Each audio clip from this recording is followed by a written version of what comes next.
right, you will be able to see and hear the ceremony as people down here are seeing it because we have TV sets set up in both the east and the west wings. And just one other announcement before we begin our program. Please, there will be no smoking at any time, either during the program or during the reception, which are all invited following the program, and which will be held in the West Wing of the Meriden Hall of Fame.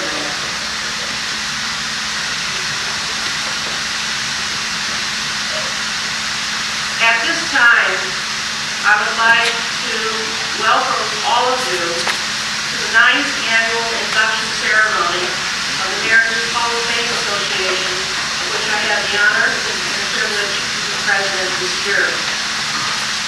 I would like to ask you to stand for the invocation by Rabbi J. Goldstein of Templeton, Abraham.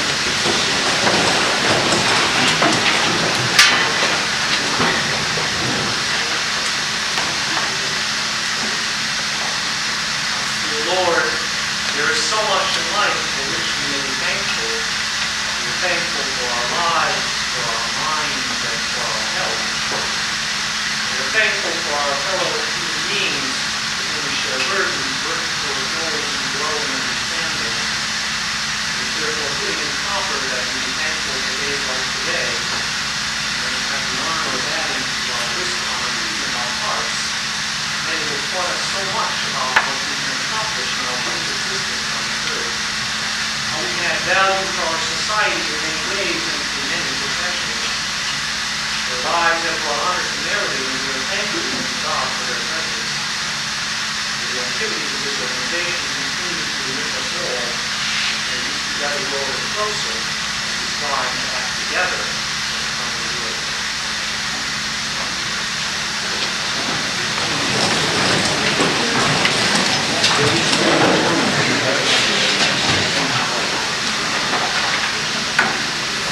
Many people have joined together to put this afternoon together, and they deserve a special note of thanks. Particularly the Board of Directors of the Meriden Hall of Fame, who have not only given me their support in these past few months in preparation for this day, but have really rolled up their sleeves to put the building in order, to do the setup, and to perform a myriad of other tasks to make this afternoon a success.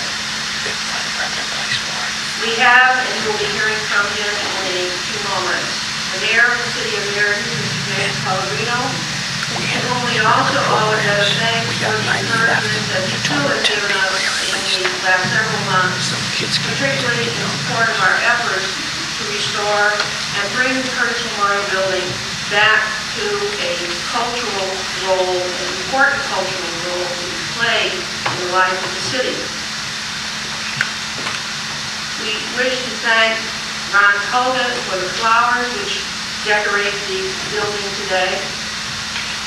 We also wish to express a very sincere vote of thanks to Mark Zabora and his crew from the Park and Recreation Department for the many tasks that they performed, not the least of which was this afternoon exchanging one podium that didn't work for this one, which fortunately does. They saved the day. And to Pete Galuzzo and his crew for helping us get the building in shape. A lot of people put in a lot of work to bring us to this moment this afternoon. We would also like to mention that the Meriden Hall of Fame and the Board of Directors are dedicating this afternoon's program to Henry Altobello, who served as a member of our board for the last 6 years and who has been an intrepid supporter of the work of the Hall of Fame Association throughout that time. Henry, as you know, passed away in June of this year, and his wife, Sis Altobello, was here, and to you, we say thank you.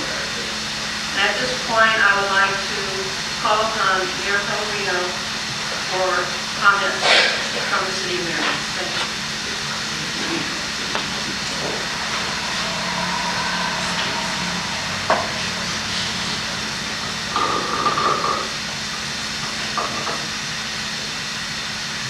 Honored guests, Hall of Fame directors, members, and officers, ladies and gentlemen, I am absolutely delighted to be here today at this extraordinary program that honors men and women for the achievements in their fields of endeavor, not only for the honor that they have brought upon themselves and for all of us who know them, but also as a byproduct of their achievements for the honor and the pride that they have brought to the city of Meriden. It's comforting to know as the city goes through its ups and downs that there are men and women who are products of the city, being born here, being raised here, that through their achievements a sense of magnificent continuity happens in terms of their achievements. And to the extent that all of us bask in that honor, it gives me a great deal of pleasure to be here today.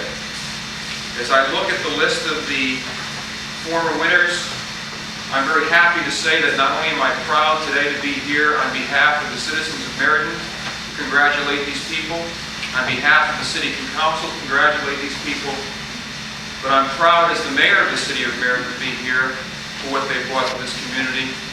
But in some cases here, I'm also proud as a person, Jim Pellegrino, to say that I have known some of these people. And as I look at this list, I can remember sitting as a Little League ball player at 8 years of age, posing with Connie Mack and other members of our team. I can remember being in Meriden High School and knowing Hunky Doring and Frank Barnaco, and I remember being coached by Benny Zajac. I knew Joe Coffey and know Joe Coffey well today. He's one of the most outstanding people in this community. John Buck Shaw is someone who I regard as a close personal friend. Henry Altabello is someone who I have greatly admired over the past few years, not only as an outstanding example of what the city has to offer to itself and to the state and to national, but as a close personal friend and political mentor. But also there's a person on here who I know is a personal friend, and that person is Carl Robinson, who is a very close personal friend of mine. So on behalf of the citizens of Meriden again, and the City Council, for the honored guests, I extend my congratulations. There are two people here that are being inducted today. I met Mr. Giacco before the meeting. I met the Hamilton family before the meeting. But there are two people here that I know, one directly and one indirectly. I certainly know Mr. Parisi. Mr. Parisi could probably get in his own Hall of Fame, separate from this one, telling stories about people like the mayor and what he knows about our background. I think many of us went through Meriden High School together with Mr. Parisi. He was an outstanding mentor and music teacher for all of us. As far as Francis Danaher is concerned, there's a person here today that I admire. There has been some contentiousness between us from time to time. However, if Mrs. Danaher is representative of what Francis Danaher had to accomplish, our goals have always been the same, for the betterment of the city. At times we have disagreed. And as a 5-time city mayor, I can very much appreciate what Mr. Danaher must have gone through. So once again, on behalf of everyone at the city, it gives me a great deal of pleasure to say I congratulate all of the honored inductees. Thank you very much.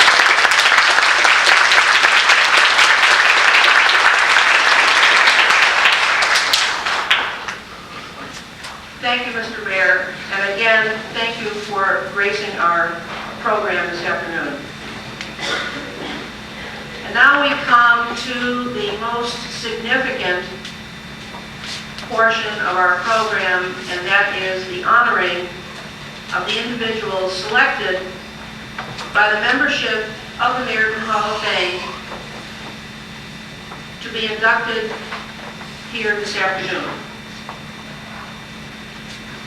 Represented in this group is a renowned architect, an internationally known businessman and chemical industrialist, a former Meriden mayor and prominent attorney, Meriden's only 5-term mayor,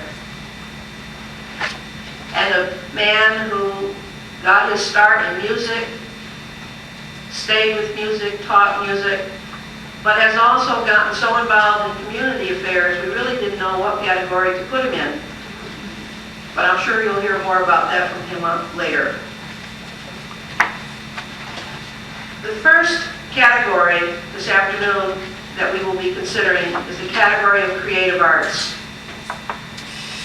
The inductee, Mr. Lorenzo Hamilton, born in 1895 and who passed away in 1955.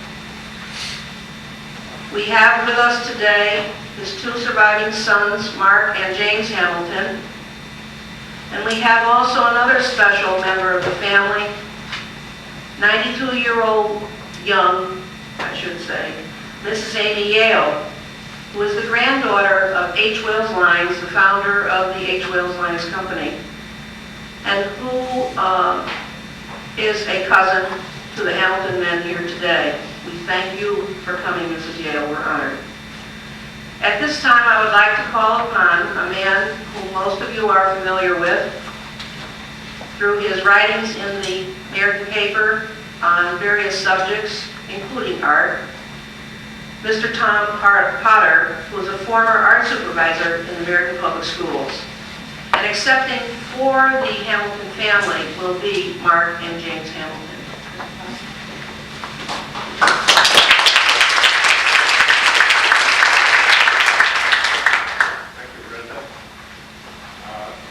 I extend my greetings to the distinguished group seated behind me and to the amazingly large group in front of me of both members and friends of the Meriden Hall of Fame.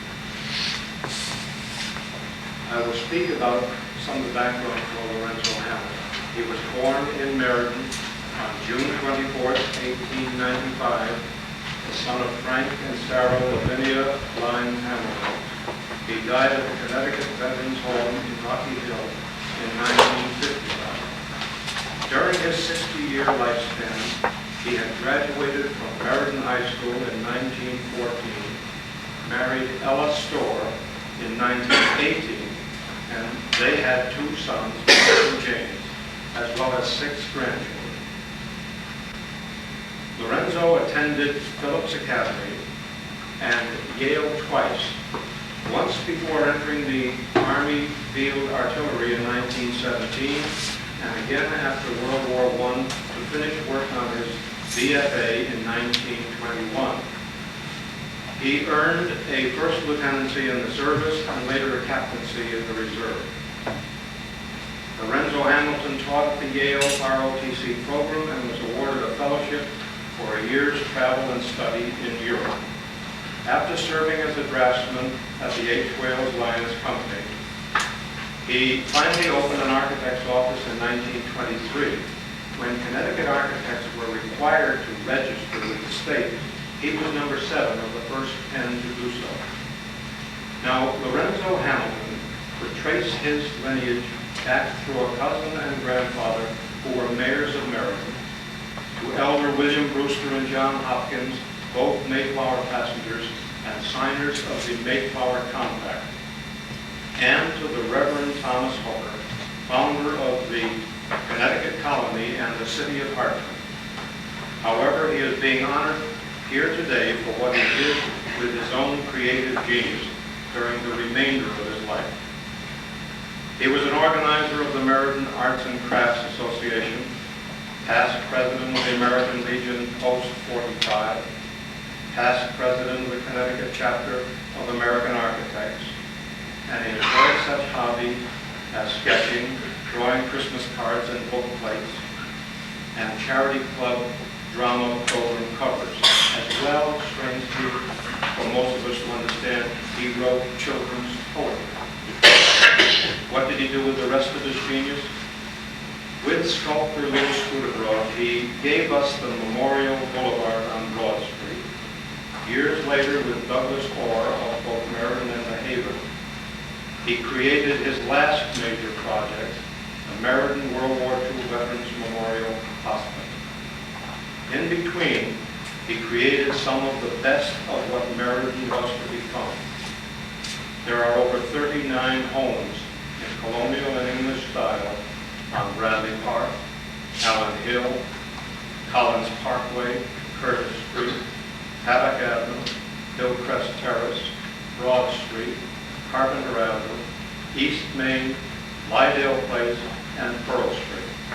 There are 13 commercial buildings like the Bradley Home, the Elks Building, John J. Ferry Funeral Home, the professional building on West Main Street, the First Federal Savings Bank, Washington Park Field House, the Bradley Memorial Nursing Home on Cook Avenue, the American Legion Home, the First Church of Christ Scientist, both here and its counterpart in Provincetown.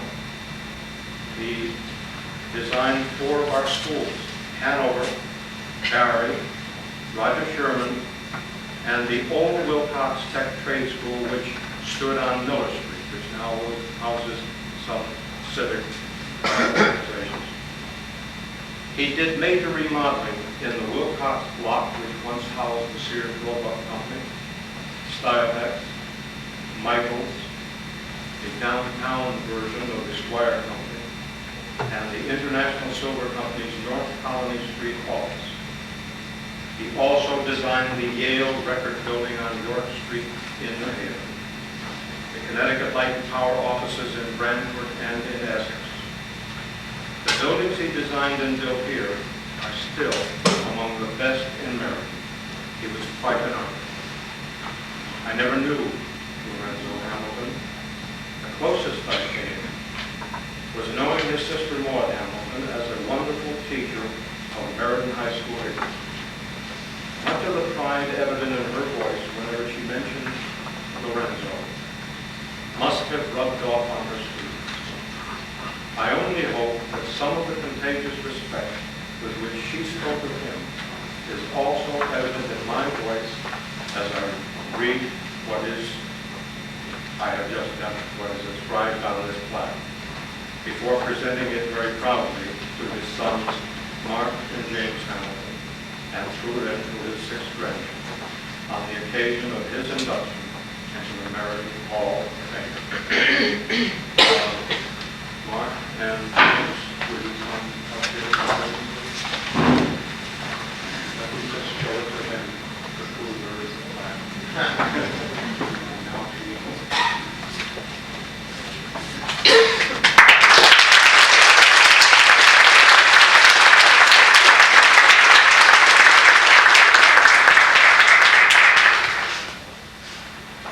Thank you, Mr. Carr. Thank you to Brenda O'Bacro, President, membership of the Board of Directors of the Meriden Hall of Fame, Mayor Pellegrino, and distinguished guests and panelists. It's with deep appreciation that we accept this plaque, honoring our dad and his work. Dad was very proud of Meriden, the city in which he lived throughout his career. We know he derived great satisfaction when his dreams became reality in his hometown.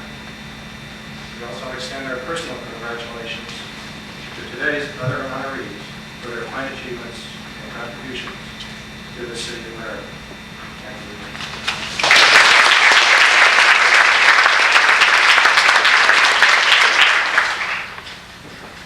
I'd like to join my brother in extending my thanks to the Hall of Fame Association. And I'd just like to add a footnote that my youngest son, Christopher, has been admitted to the School of Architecture at the University of California at Berkeley. And so we have 3 consecutive generations of architects.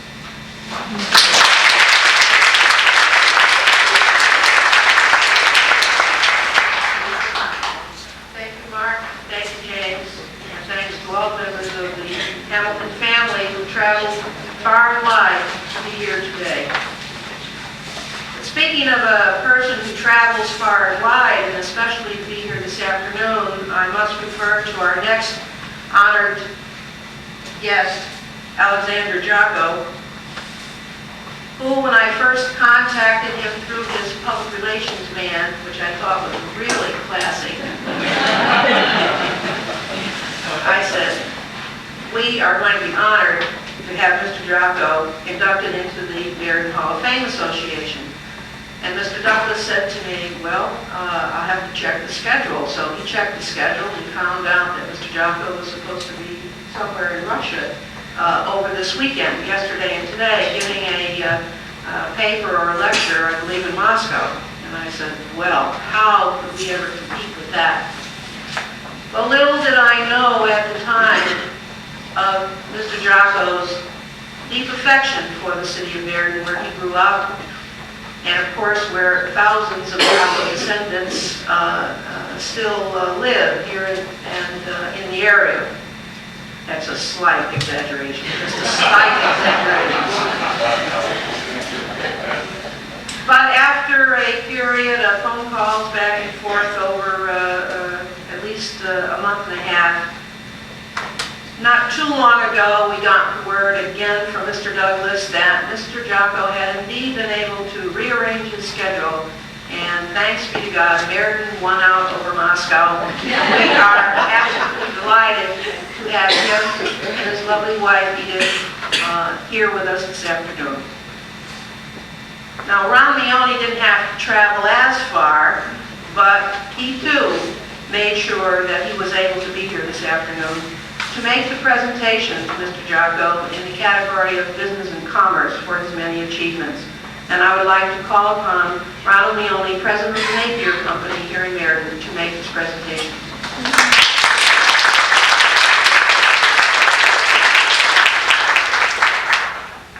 Thank you, Brenda. Jim, in the interest of the political season that we find ourselves in, I found the linkage between the Parisis and the Danahers interesting on your part, that they both claim in the past that you have sung off key somewhere.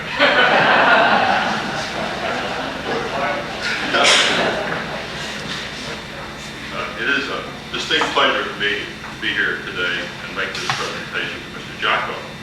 I too would like to commend the board of the Meriden Hall of Fame Association for the tremendous progress that they've made in building this organization and seeing the tremendous turnout and support that they've got for this particular program. I was involved with the association in their earlier days and was involved with putting together the very first induction ceremony, and we had great difficulty, I think, attracting about 10 people to show up for that particular event. So you're all to be commended for the tremendous development that has taken place, and we should take great pride in this magnificent facility that's devoted to recognition of some of the very famous and achieved sons and daughters of this particular community.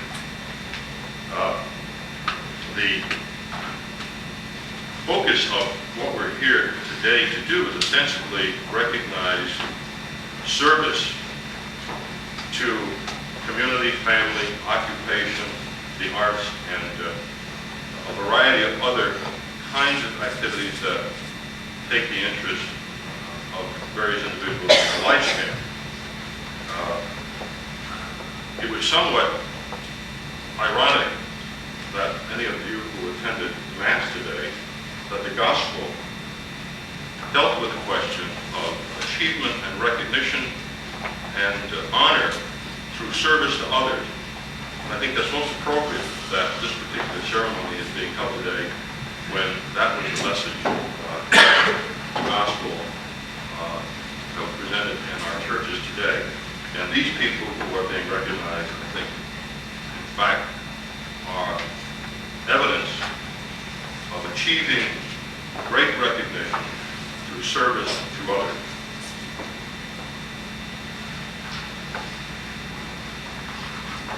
It is with great honor that I introduce to you Mr. Alexander F. Giacco, Chief Executive Officer and Chairman of the Board of Highmont, Inc., renowned throughout the international chemical industry for his achievements as a chemical engineer, researcher, inventor, and executive. Until 1987, he served as the 6th president of the Hercules Corporation, a firm he joined in 1942 after graduating from Virginia Polytechnic Institute with a Bachelor of Science degree in chemical engineering. During his career at Hercules, Mr. Giacco held management positions in the research, production, marketing, planning, and international aspects of the company. A 1937 graduate of Meriden High School, Mr. Giacco's awards and honors from his peers in the chemical industry, as well as from civic and other organizations with which he is currently involved, are numerous. Financial World chose him as one of the 10 outstanding chief executive officers in the United States industry, and subsequently as the best chief executive officer in the chemical industry. For 3 consecutive years, 1983 to 1985, the Wall Street Transcript accorded him the chemical industry's top chief executive officer honor.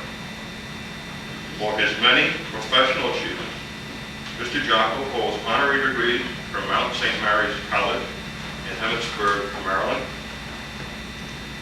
Goldie Beacom College in Wilmington, Delaware, Widener University's Delaware School of Law, and William Carey College, Hattiesburg, Mississippi.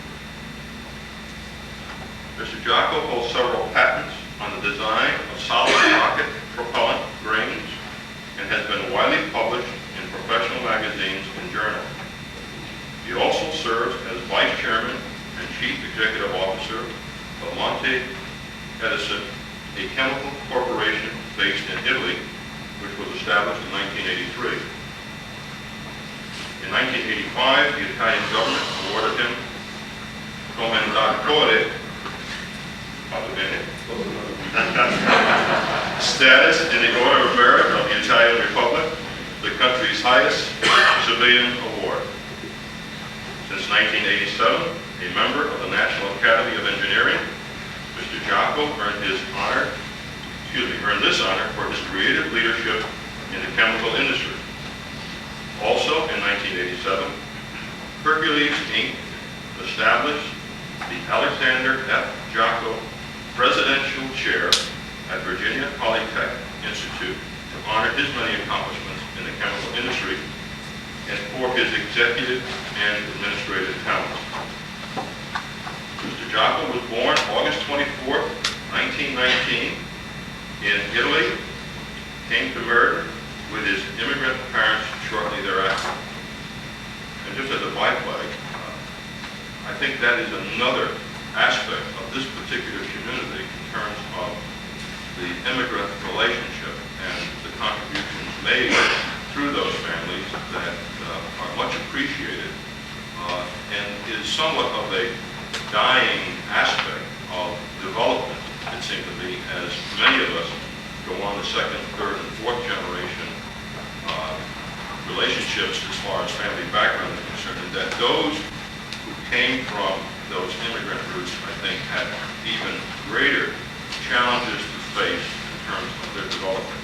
I think Mr. Giacco is an outstanding example of those who, despite those limited backgrounds, were coming from what we might have perceived to be poorer family relationships, were able to rise above that and succeed through their efforts.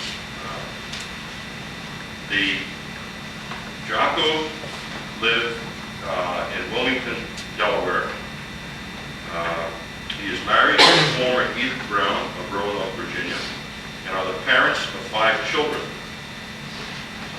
He is a member of the Wilmington Country Club, the Hercules Country Club, Rehoboth Beach Country Club, and the Jonathan's Landing Country Club.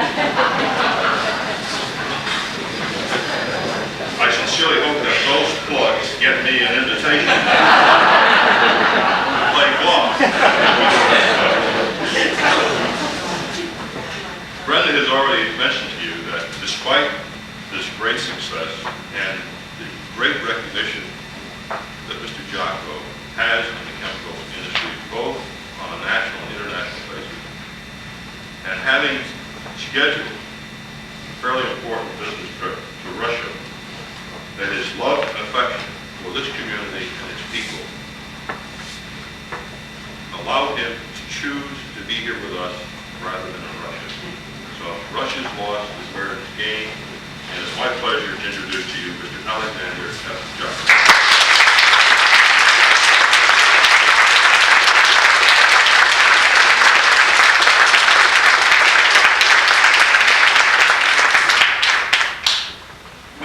I really am pleased to see this internationalist label up here because my worst subject was geography. So I guess I had to go and prove that I knew where places were. There was a comment made about immigrant backgrounds, and I'd be remiss if I didn't say something about that. Sort of my second job is running Mount Edison, which is the second largest company in Italy. Before that, I used to make contact with these people, and the one thing they could never understand was where my family came from in Italy. And it took me a long time to understand why they were asking me this, because it is impossible in Italy for a non-patrician family to rise to run a major corporation. And I was the chairman of Hercules, which was about a $3 billion corporation. They could not understand how somebody from southern Italy could run a major corporation. And you know, if you've read the book, I keep telling them I read the book of the Italians, the Northerners own the book, the Southerners run it. And it's, we went to Southern Italy this last year to receive an award for someone from Calabria being successful in the world. My wife wasn't too impressed until she found out that Versace had won it before. I didn't even know who Versace was. But the hometown from which my parents came, when I was born, had 3,000 people. Today it has 800. So you can see what migration and lack of opportunity does. If you forgive me, the comment was made about Russia. I'd like to tell you a Russian story. Then maybe you'll understand why I didn't go to Russia. The story deals with trying to describe the economic system between the two countries, the United States and Russia. And it talks about the American who visited his business friend in Russia. And after they got through their business, the Russian said to him, "Is there anything you'd like to do this weekend? You're not leaving until Tuesday." He said, "Yes." He says, "I'd like to buy my wife a sable coat. I'd like to go to the ballet. And I would like to see Lenin's tomb." And the man says, "Wait, you've got to be crazy. First of all, you can't buy a sable coat. It takes at least a year. Tickets to the ballet are impossible to get. And Lenin's very popular. Have stand line for 2 weeks." To cut the story short, on Tuesday they met, and the man asked his American friend, "Did you get anything?" He said, "Yes, I got the sable coat." He said, "Well, how'd you do that?" He said, "Well, I walked in the store and I told the manager that I wanted to buy 2 sable coats, one for me and one for her. I got the coat."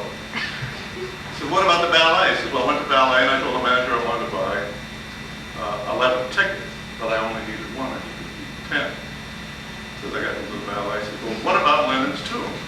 He says, "Well, you were right. That was much more difficult."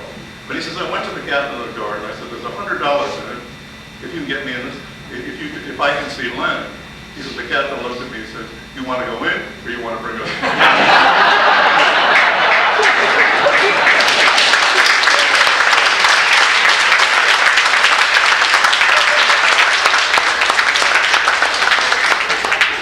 I'm still glad you came here today. And I have to say, now, I don't want you to think that just because the mayor is Italian, Mr. Mione's Italian, and I'm Italian, had anything to do with Mr. Giacco's getting here. He earned the honor completely and totally on his own. Our next honoree is Francis R. Danaher, who served as Meriden's mayor from 1938 until 1948, having been elected in 1937. But he was more than Meriden's mayor. He played a vital role in the judicial life of the community, in the religious, and in the scouting life. of the community and beyond. He died in 1980, leaving a legacy behind him for not only his family and friends, but the entire city of Meriden, of fair play, good judgment, good leadership, and old-fashioned things like love, honor, country. We are delighted to have Mrs. Frances R. Danaher, Dorothy Danaher, here today, as well as also hundreds of the Danaher family, and that's only to a slight exaggeration. But I think that's indicative and illustrative of the kind of life that Fran Danaher led. I did not know him very well. I had met him only a couple of times before I left for the jungles of Washington, D.C. back in 1975. They're still a jungle. But we're glad to be back to be a part of a ceremony such as this afternoon. And I'm also personally glad because the presenter, whom I'm about to introduce, is known to most of you also. But I have a special affection for him because he was the one who got me my start in politics back in the early 70s. I think I have a special affection for him for that. But to him I will owe a debt for instilling in me a kind of degree of sense of public involvement.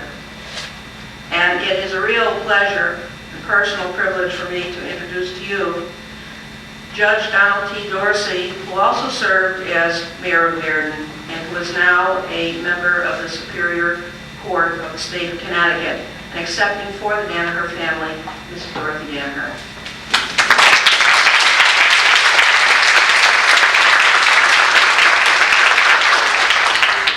Thank you, Brenda. I have no doubt that I have a special place in my heart for you. I can remember very well those days when you were in the council, making every effort to make this a better community.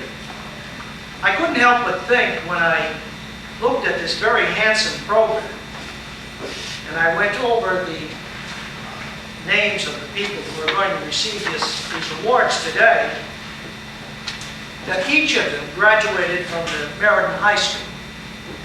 And I think that is something that we all can be proud of. Education in the United States is still a community affair.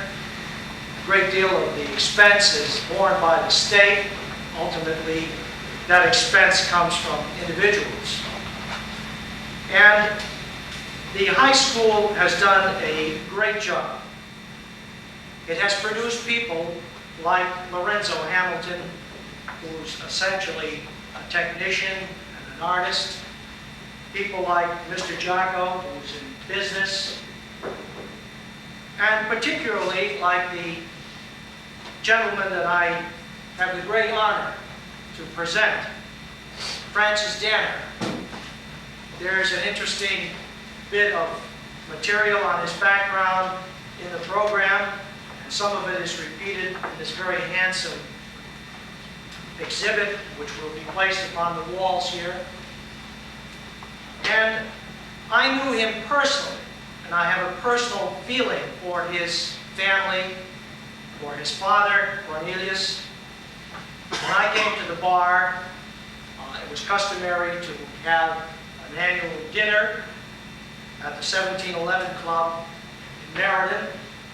At the conclusion of the session of the Superior Court, which used to come to Meriden in those days. It's here permanently now. And Cornelius would be there, and he was a giant in his profession. He was a labor commissioner and an acknowledged politician. His sons followed in his footsteps. One of them was a United States Senator and a federal judge, and still active. Frances was a man who devoted his life to this community. The community is a group of people. It isn't buildings, it isn't redevelopment. It's essentially a group of people trying to make a life for themselves, earning money, as Mr. Giacco did, working as Mr. Hamilton did to develop buildings. Not too long ago, one of my children was interested in buying a house in the community. And I went into the house not knowing anything about its history. It's a small house up on East Main Street. And as soon as I went in, I realized that there was something different about this house. It was unusual. It was beautiful. It was well constructed. And later on, as I talked to the real estate agent, I found that Lorenzo Hamilton had designed that house.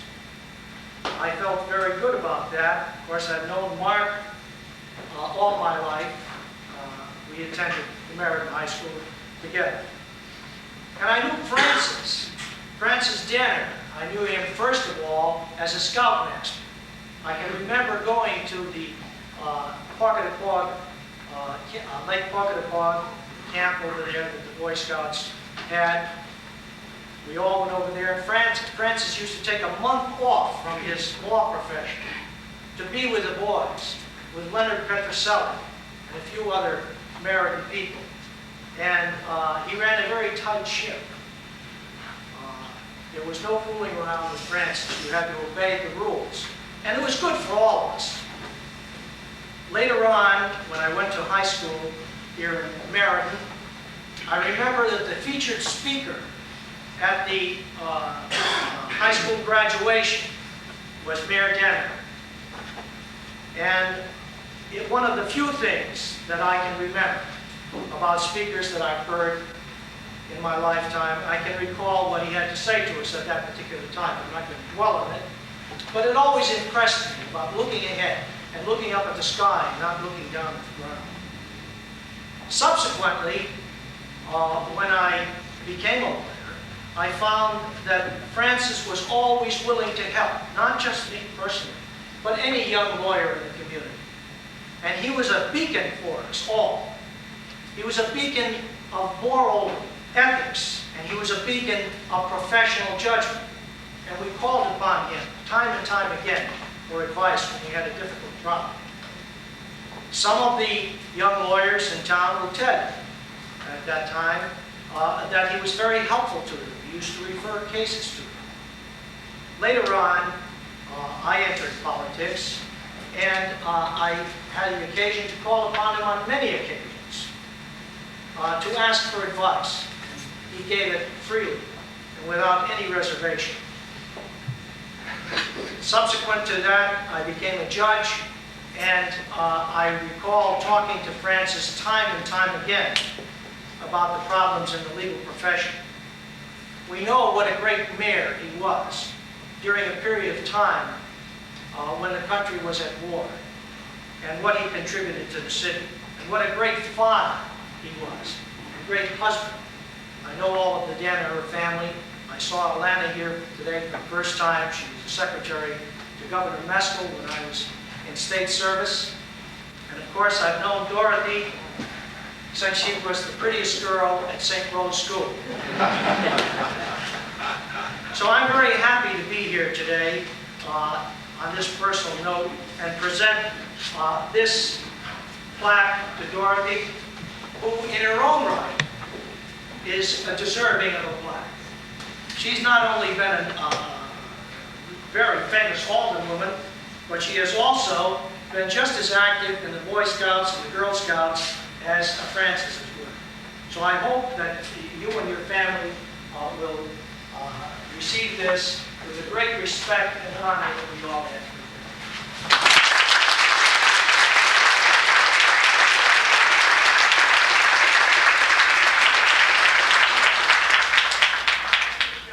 There's very little I would add to that. You did know Fran well. As a matter of fact, as I look around, I think most of you knew Fran. So I just think of this as a nice, warm homecoming. But I must say, that as I see all my friends here as well, except you.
today primarily for his work in the performing arts as a music teacher, as a musician, as a choral director, as a supervisor, a man who spent almost 40 years instilling a love of music in students going through the Meriden school system.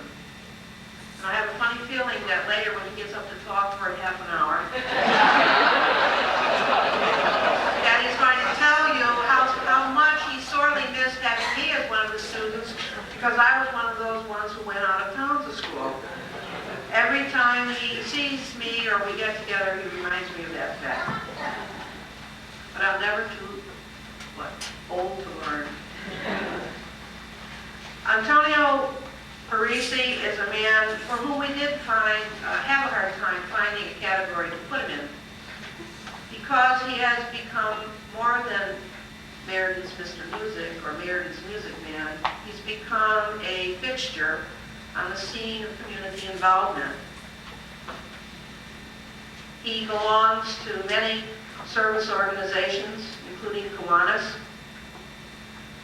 He is just finishing up a term as president of the Rosa Ponzel Fund of Meriden, and one of the products of the Ponzel Fund over the last year and a half has been the putting together of the lovely and very memorable Rosa Ponzel room, which you're all invited to tour later on.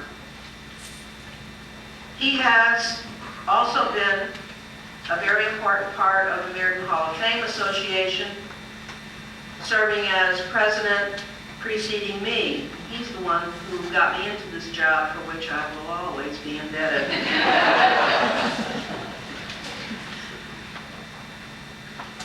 Our presenter is a woman who has been likewise a very important part of the cultural life of the Meriden community. You've known her as an expert violinist. She has played with the Meriden Symphony and with other musical groups. She has been, and occasionally still does, write music columns and critiques for the Meriden Record. And she has known Mr. Parisi for a long time. And we were absolutely, again, delighted that she, too, accepted our invitation to be the presenter for this award in the Performing Arts category. And I would like to introduce to you Mrs. Marjorie Tower.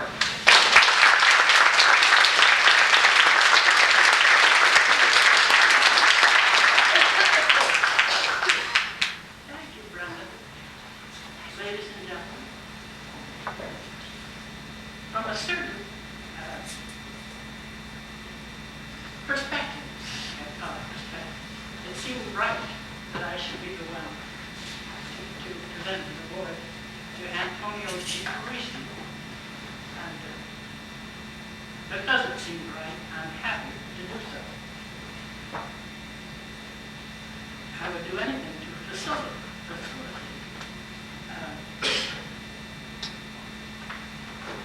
the induction of the words around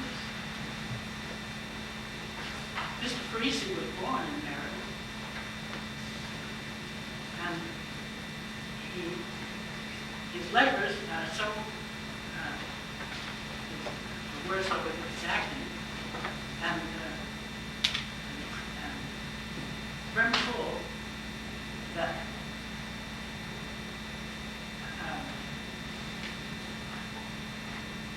well, it makes one pause as to where to begin.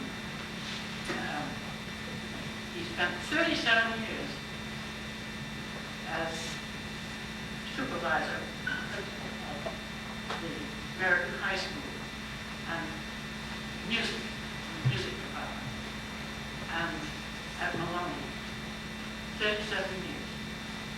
And I think that was his principal contribution. When I came to town, it took me a long time to get to know Mr. Parisi at all. But The high school chorus, which was gradually gaining fame and zip, put on 2 Gilbert and Sullivan plays. Pinafore, Trial by Jury. Who could ever forget Louis Newton as he sang, "Oh, shut the candle up, you." Great talent went into these plays, but also tremendous expertise in working them out, so that they were a thorough joy. Can people at the back hear me?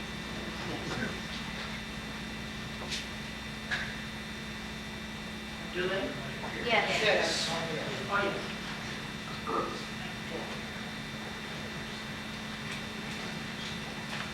Having getting ready a chorus of magnitude, the chorus grew from a very infinitesimal one to one of over 100 boys and girls. Meant a lot of good hard work, but also the attraction of a person who liked boys and girls. That's why they came. And I would salute anyone who could attract 100 boys and girls to come to school to sing in a chorus at 7 o'clock in the morning. How many times a week did that happen?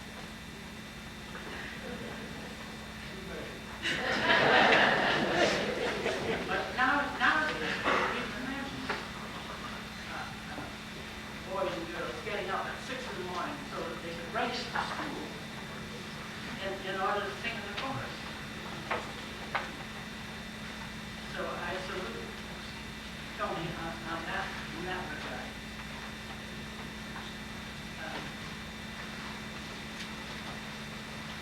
Their Christmas songs, choruses, were a matter to get to the hall early in order to find a place to sit down.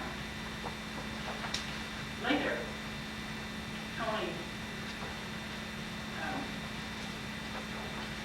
got together a tremendous chorus called the Community Chorus. And people loved to sing in it. Tony had the knack of knowing what people wanted to hear, and he gave it to them, well. There again, the Christmas chorus was something that filled the house, whether it took place here. I'm not sure that it began until we were installed at Malone, the big community chorus.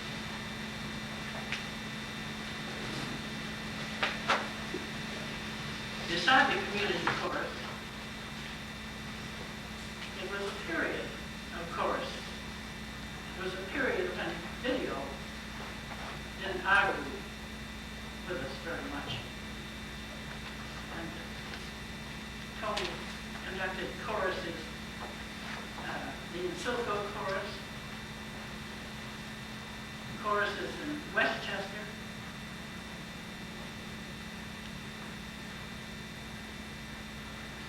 choruses in Connecticut, Massachusetts, Delaware, and New York. All this takes a great deal of energy and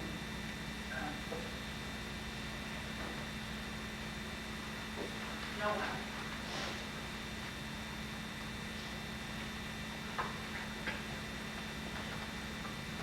Tony graduated from Combs Conservatory of Music with a Bachelor of Music degree. And then from Harvard, Hart College of Music, with a Bachelor of Music Education.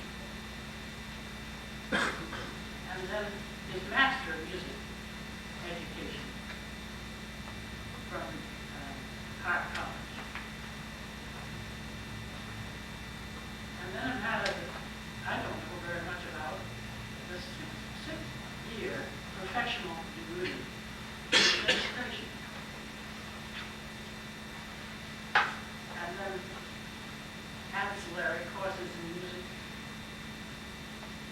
at Yale, Tufts, New York University, and in Delaware. And he participated in the Fred Waring workshops, which were extremely popular in that day. He retired as chairman of the music department in 1972. His professional life has also been rich. He organized and directed the community chorus. He directed the pageant for the Sesquicentennial. He directed state music festival. He was a member of the Northeast Association of Secondary Schools and Colleges. He was on the evaluation committee, member of the organizational committee, the Southern Connecticut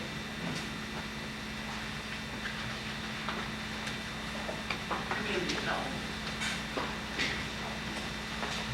But as Brenda indicated, his interest wasn't limited by music.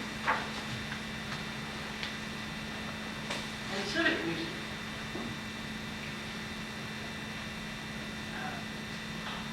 Perhaps not many people here remember the Civic Music Association. This was before the symphony organization, or before we had American Symphony.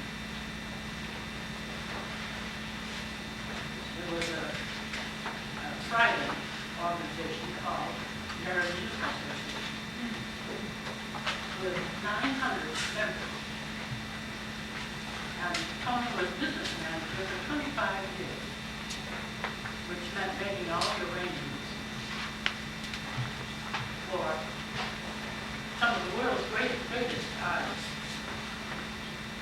I remember Zimbalist played here. You may not remember the violinist Zimbalist, but I certainly do. And Eleanor Stever, the Metropolitan Arts.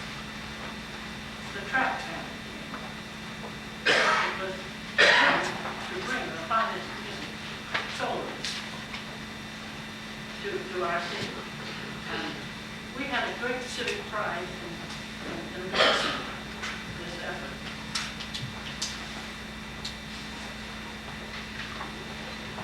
Later on, when the Meriden Symphony was born, it wasn't born until after this died out. But some, I won't go into that. I can't tell you why the music chorus at the Civic Music Lab. But Tony, for 14 years, was on the board of tax review. For 3 years on the library board. 4 years on the board of ethics. Vice chairman of the Sesquicentennial. A lot of us would remember the Sesquicentennial. Executive board of Friends of the Meriden Public Library. Many of us are friends of the public library. And I believe Tony has been president. You haven't quite been president. A young man. He was a lieutenant governor of the Northeast District of Kiwanis. Kiwanis is very dear to his heart. Northeast chairman of the Heat Club. The Northeast chairman of the Builders Clubs. Northeast chairman of Youth Services. President of the Danaher College Club. President of the Meriden Teachers Association. Kiwanis Hall of Fame. And Ms. Ponsell, President of Ponsell Committee, is it called? And on the Democratic Town Committee. His awards, Renee Britt, the Interfaith Award, was the Pride in Meriden gave him his award. And of course, the New England Kiwanis District Heat Club Award.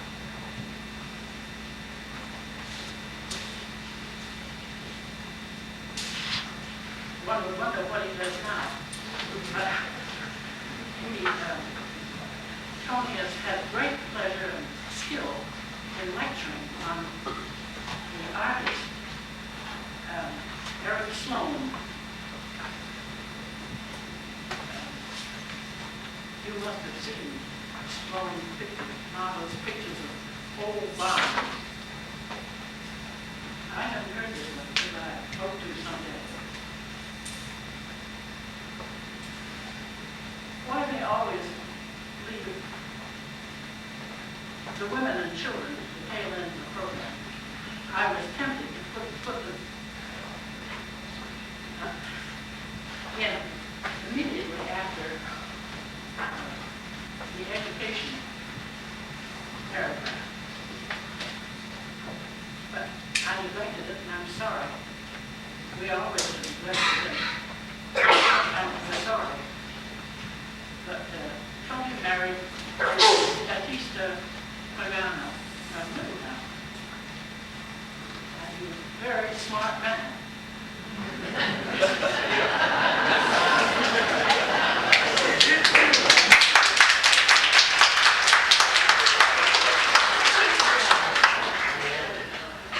Batista is a perfect gem and homemaker.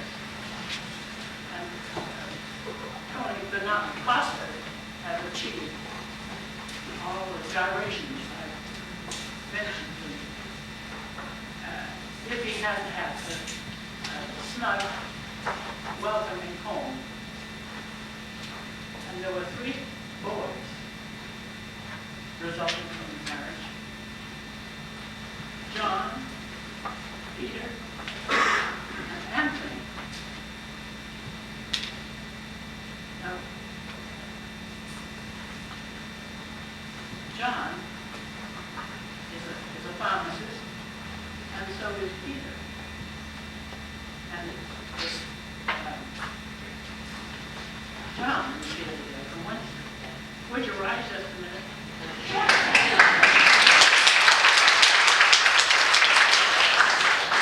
And I believe they're not only pharmacists, but they own the pharmacy.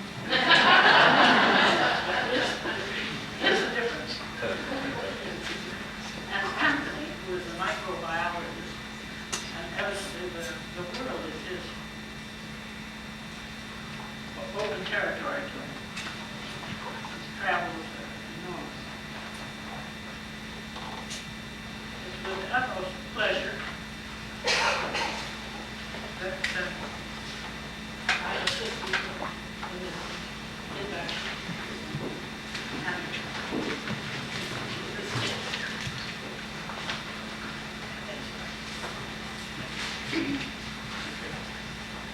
Thank you, Marjorie.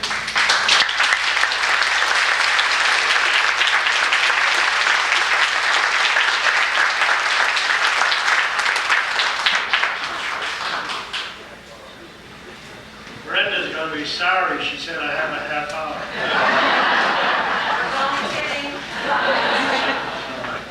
I'm looking at the clock. If I take a half hour on that clock, we'll be here till that clock moves. In all seriousness, you know, you sit on the sideline and you hear all this. You've done this, you've done that, you've done that. I said to myself, geez, when do I have time to have 3 kids? Anyhow, thank you all for coming. Thank you for nominating me. Thank you for voting for me, and of course, thank you for coming. But Brenda made a mistake. You know, she thinks she doesn't make mistakes. I know she does. She made one today on this plaque. It says, Antonio and Parisi. She should have had and I'm serious about this, at least 10 to 20,000 other names. People who've helped me along the way. Never would I've had those choruses. I didn't have the kids in school, the adults who sang for me. Unless they were good, the chorus would have been good. Can you imagine Mario Andretti winning a race with a 4-cylinder car? You had to have the best. And I'm serious, people, and I know I've been around a long time. And I had the best. Many of you were in the room. And I know some of you birds out there used to call me when I wasn't listening.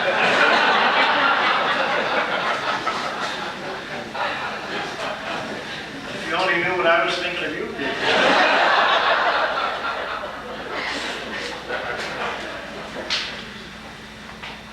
I want to thank all of my family for coming. It's not getting, especially, not especially, but the Parisi side.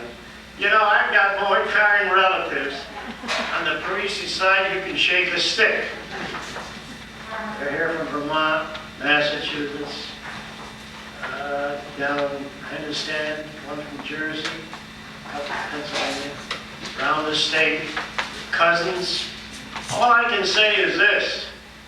The Parisis are either good Catholics or passionate Protestants. Because one of my nephew has 11 kids. A couple others, I guess, have 5. So thank you all for coming.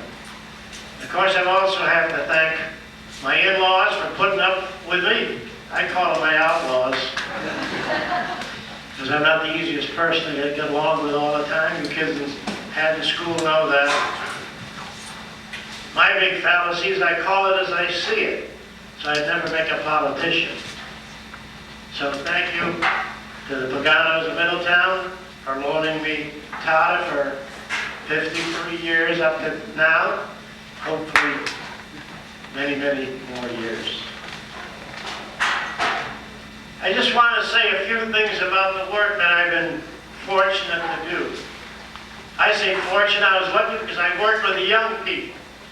From the day I was in high school when I was a scoutmaster. And spent 10 or 15 years in scouting before and after I got back from school. Don't let these kids sell you short. Don't believe what you see in the paper because you only read about the kids who get in trouble. How often do you hear of a boy or a girl getting an A, let's say, in calculus? Or having done a favor, like a group over at Maloney High School. I'll give Platt equal time if you want later. We'll go over to there's a men's home over on Miller Avenue. How's the number? 1711? 1776. Whatever it is. And those kids go there every week and spend time with those men. And they love it.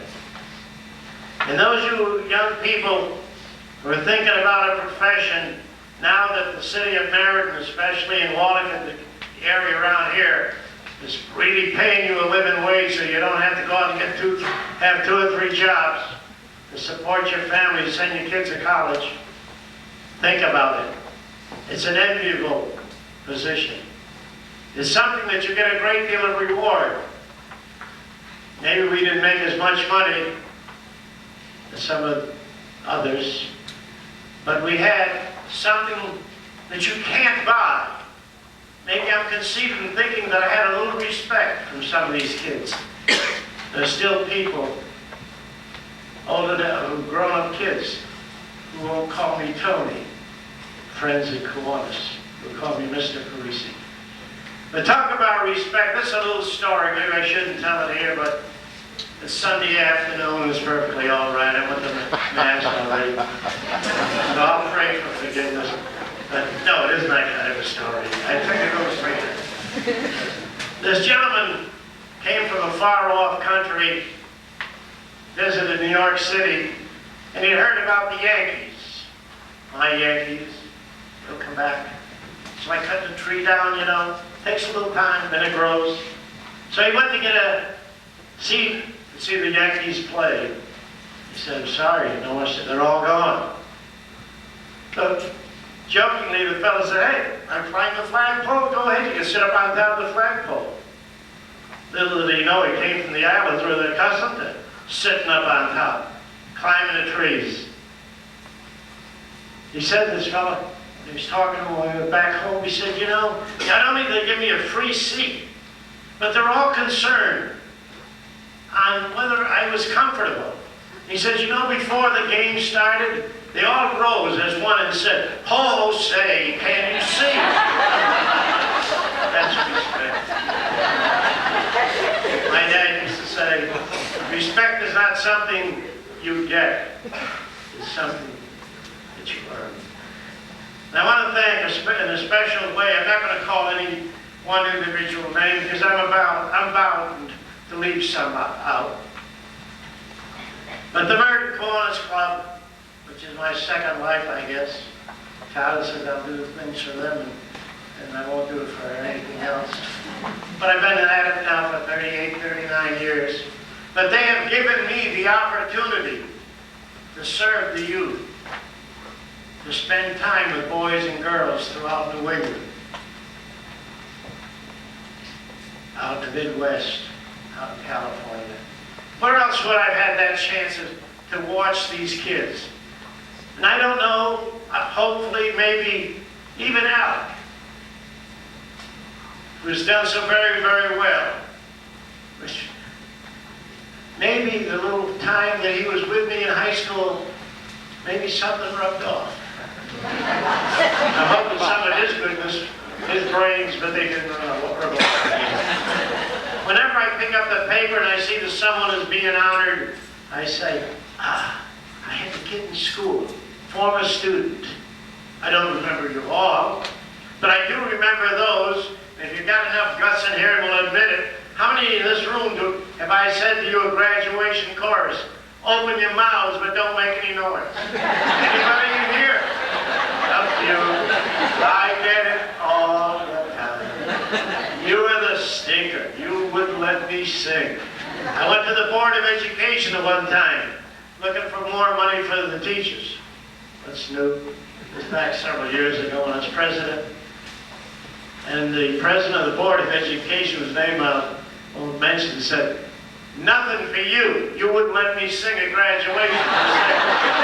You're tall and slender. Get up in the back row and open your mouth and don't make any noise. But at least they remember. Don't blow the hot air unless something good is going to happen. So people, thank you very, very much. I want to thank my immediate family. I have 3 sons, all more successful than the old man was. But isn't that life? Isn't that what we do it for? So that our kids will be better off. I'm sure I'm better off than my dad was. He too was an immigrant from Southern Italy. Came here, but he too bucked the tide, was elected to the Meriden Board of Education years ago when they built the old Jefferson High School. You know, you talk about immigrants. Brenda, can I have another minute? You know, when I went to college, I was working a couple of summers with Suzio Company before my dear friend Henry was there. We were digging a ditch. And it was to put in pipes. There's a tree trunk running through. So we had to cut chop the tree trunk, or the root rather. And as my friend, my fellow digger, worked with me, he swung the axe over his shoulder, he chopped his ear off. And he said, Tony, I lost my ear, what am I going to do? I said, don't worry, kid, I'll find it. We looked around and we found it. I said, John, here's your ear. I said, that's not mine, mine had a pencil on it.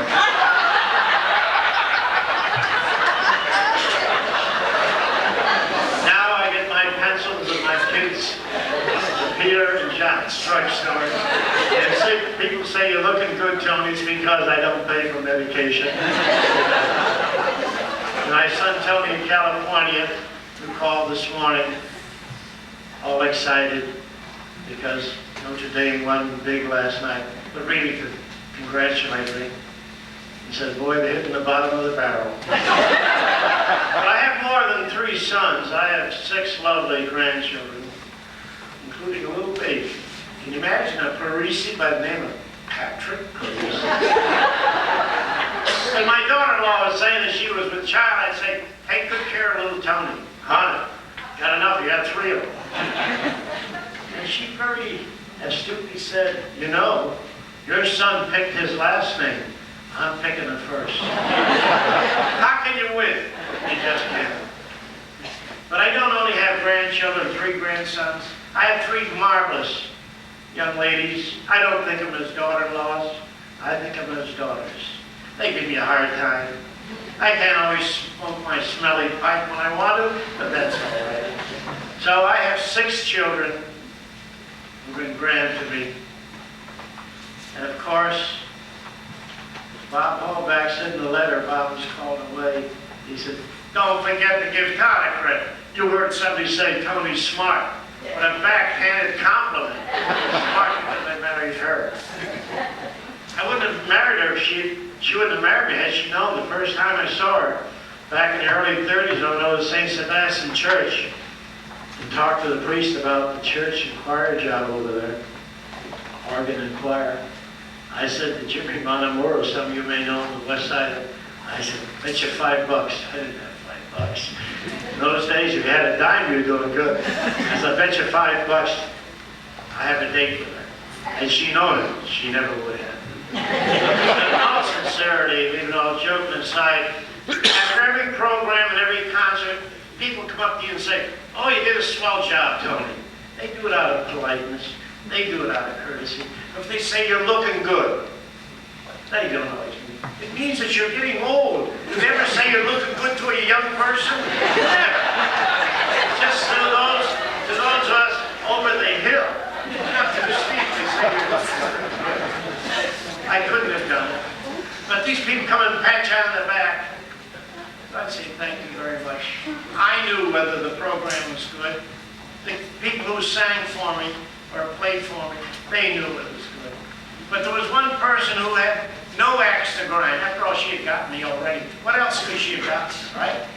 So, I could tell by the intensity of the hug and the kiss whether the concert was any good or not. And I owe everything to my dear wife, Todd.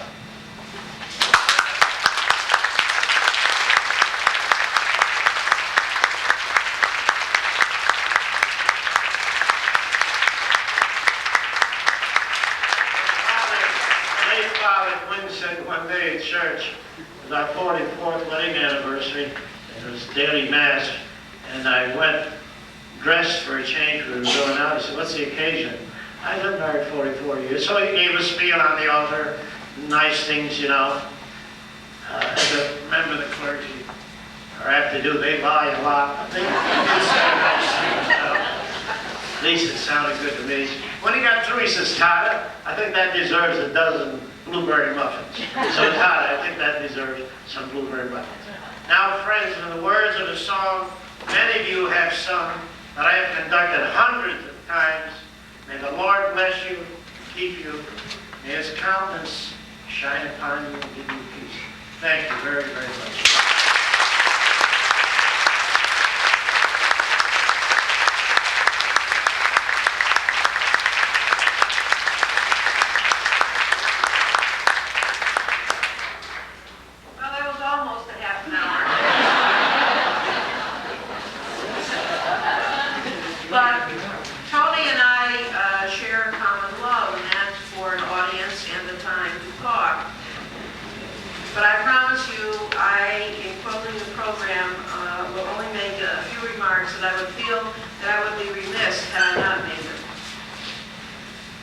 The Meriden Hall of Fame Association was organized in late 1975 by a small group of men who felt that Meriden had produced a number of men and women who had gained prominence and had achieved much in both their professional and public lives.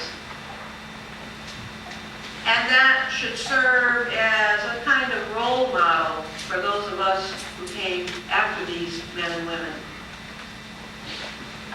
They had a good idea, and they worked, and that idea flourished, and the first induction ceremony took place in 1977. And among those inducted during that first ceremony were Rosa Ponzel, reputed today even to have been the world's greatest voice in opera of the 20th century, and Louis Kid Kaplan, who achieved fame as welterweight champion in the boxing world. And since then, and including the 4 people being honored here today, 46 prominent men and women who either have lived or worked in Meriden in the course of their professional and public lives have been inducted into the Meriden Hall of Fame. So we've come a long way in the last 12, 13 years. And I would like to call your attention to some of the memorabilia that dot the walls and the display cases here in the Curtis Memorial Building. Because they represent only very small pieces of people's lives. But those small pieces give us, number one, an appreciation of the past, an appreciation and a sense of pride in the community in which we now reside and live and work. But they also can serve as a springboard to a future that can be if we continue to work to preserving our heritage, enhancing the cultural life of the community, as well as other aspects of life in the community. And what you are going to see in the Curtis Building today is one way of trying to achieve that objective, which is a very important one too, of the Hall of Fame Association, as well as the Rosa Ponzel Fund. And other groups too are beginning to make their mark on making this center a real, active, vibrant institution here in the city. I'm sure many of you sitting in the audience remember when this was a library. Right about in the center of the center aisle, you recall a very beautiful wrought iron spiral staircase and shelving, stacks of books. The children's room upstairs that was literally guarded and administered by Lillian Bechtold for almost 50 years. And he used to get very upset with me because I always wanted to take out more than 3 books at a time. But at that time, you know, you did have, the children's department did have limits on how many books you can check out at any one time. But then when I turned whatever age it was at the time that you needed to be in order to get an adult card, I think she literally led me to the registration desk downstairs to sign up for my adult card. I don't know whether she regrets that or not, but it was a real important and significant experience in my life.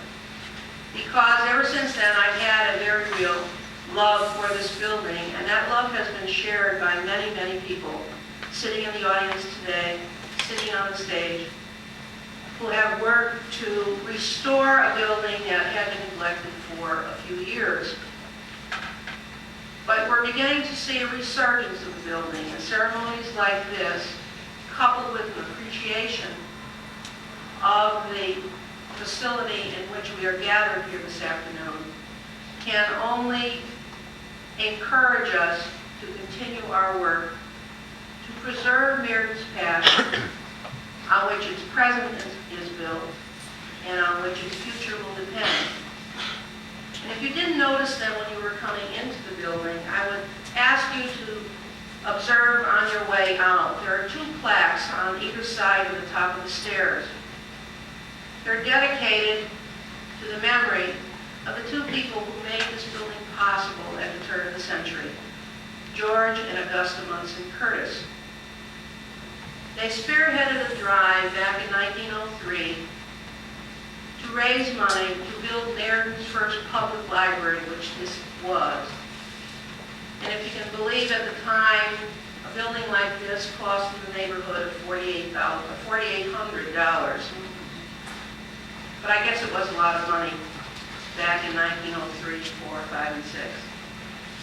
But one of the reasons they wanted to contribute to such a cause was because they felt Meriden had reached the point in its history, in its growth, in its development, when it needed a receptacle for learning tools, books, and what have you. And they founded it as an institution of information, of learning, and even a gathering place for people in the community. And it grew and flourished as such until the 1970s. And at that point, we opened the beautiful new modern Meriden Public Library, which George and Augusta Munson Curtis would be equally proud of, because it has become and continues to be a real information, educational activity center. And this too can be a real educational, informational activity center. And we look forward to many more occasions like this, presentations of the Hats Off Theater Group, concerts sponsored by the Rosa Ponzel Fund, and maybe next year, some important lectures and other presentations sponsored by the Meriden Hall of Fame Association. These things can happen, and by your presence here today, not only to honor our inductees who deserve very much what they have earned here today, but also to express your pride and your recognition of the city of Meriden and all that it has produced and all that it can do. And I once again would like to thank Danaher for coming this afternoon, and all of our presenters, and a special personal thank you to Mr. Giacco, Mrs. Danaher, the Hamiltons, and Mr. Parisi for joining us in making this what I think is a truly memorable occasion. So thank you for coming, and I would like you to remain seated for the benediction by Rabbi Goldstein.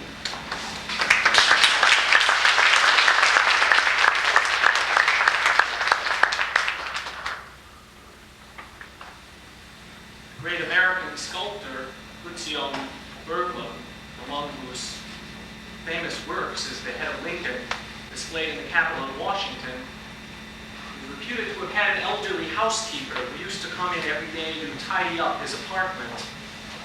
And in his studio there had been standing for a long time untouched the block of marble from which Lincoln's head was to be chiseled. The housekeeper had become so accustomed to seeing this block of marble that she hardly paid any attention to it. One morning when she came in, she saw to her amazement that the unmistakable features of the great emancipator had appearing in the stone. Rushing to the sculptor's secretary, she excitedly asked, "Is that President Lincoln?" "Why, yes, it is," she was informed. How in the world, the old woman wondered, did Mr. Borglum know that Abraham Lincoln was in that block of stone? Within the rough, raw material which is mankind, there lie unmined ore, untapped resources, and unexploited talents. They're only waiting for the master's touch to bring them to light, kindle them to life.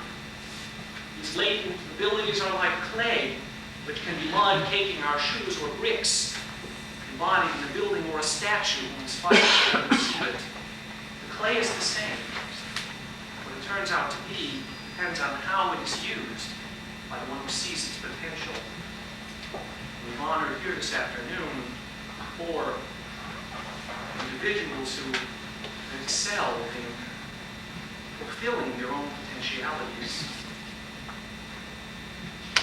We ask God's blessing for all of us here today, for the Meriden Hall of Fame, whose task and privilege it was to recognize these outstanding men and what they've contributed to our civic pride, to the city of Meriden. We ask for blessings for the souls of Francis Danaher and Lorenzo Hamilton, who lived honorable and productive lives. And we pray for Alexander Giacco and Antonio Parisi long lives, that they may continue their good works. For all of us whose potential is limitless, for all those who endeavor to inspire and elicit from each person their best efforts to help themselves become the greatest human beings they possibly can be. Thank you.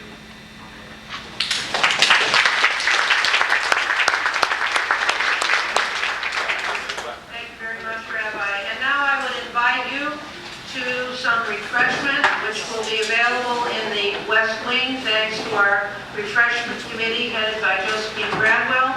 I would also invite you to review and look at some of the memorabilia that we have on display here. Please allow some of the members of the board of directors, we have a real working board, believe me, to break down some of the folding chairs to allow for more floor space, and have a good time. And thank you very much for coming.